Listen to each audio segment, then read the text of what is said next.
যে আম্বিয়া কেরামের কোন গুনাহ নাই, যারা মাসুম, গুনার চিন্তাও করে না, গুনার কল্পনাও করেন না আম্বিয়া কেরাম।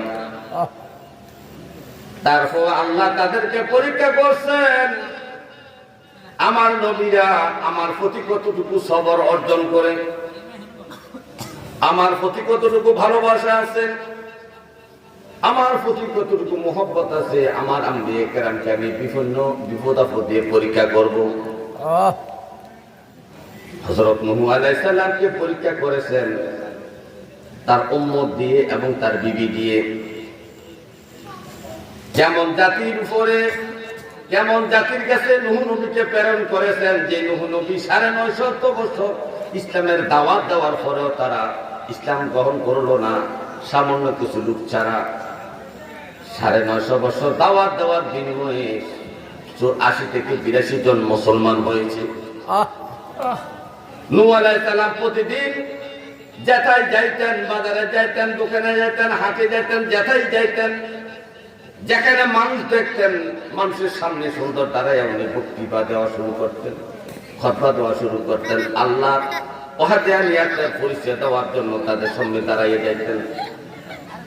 অথচ এই জাতিরা এত খারাপ ছিল যে বাবা তার সন্তানকে ওসিয়ত করতো, এ আমার সন্তান, আমাদের এলাকায় নূহ নামে একটা ব্যক্তি আছে, তার কাছে তোমরা যাইবা না, তার কথা তোমরা শুনবা না। এমন ভাবে ওসিয়ত বাবা তার সন্তানকে করে যেত, দাদা তার নাতিকে ওসিয়ত করে যেত। তারপর আল্লাহর নবী নূহ এই সমস্ত মানুষের কাছে 950 বছর ইসলামের দাওয়াত দিয়েছেন। মাত্র 80 থেকে 82 জন লোক ছাড়া আর একটা লোক ইসলাম গ্রহণ করলো না। আপনাকে আমাকে যদি এক জায়গায় পাঠানো হয় কালেকশনের জন্য, আল্লাহর রাস্তায় যদি তার কাছে কালেকশনও যায়, একবারে পরে দুইবার আপনি যাইতে চান না, আপনার ধৈর্য কুলায় না, আপনি অধৈর্য হয়ে যান। আর আল্লাহর নবী নূহ আলাইহিস সালামকে একটা মানুষের কাছে শতে বার কালেমার দাওয়াত দিয়ে পাঠাইছেন।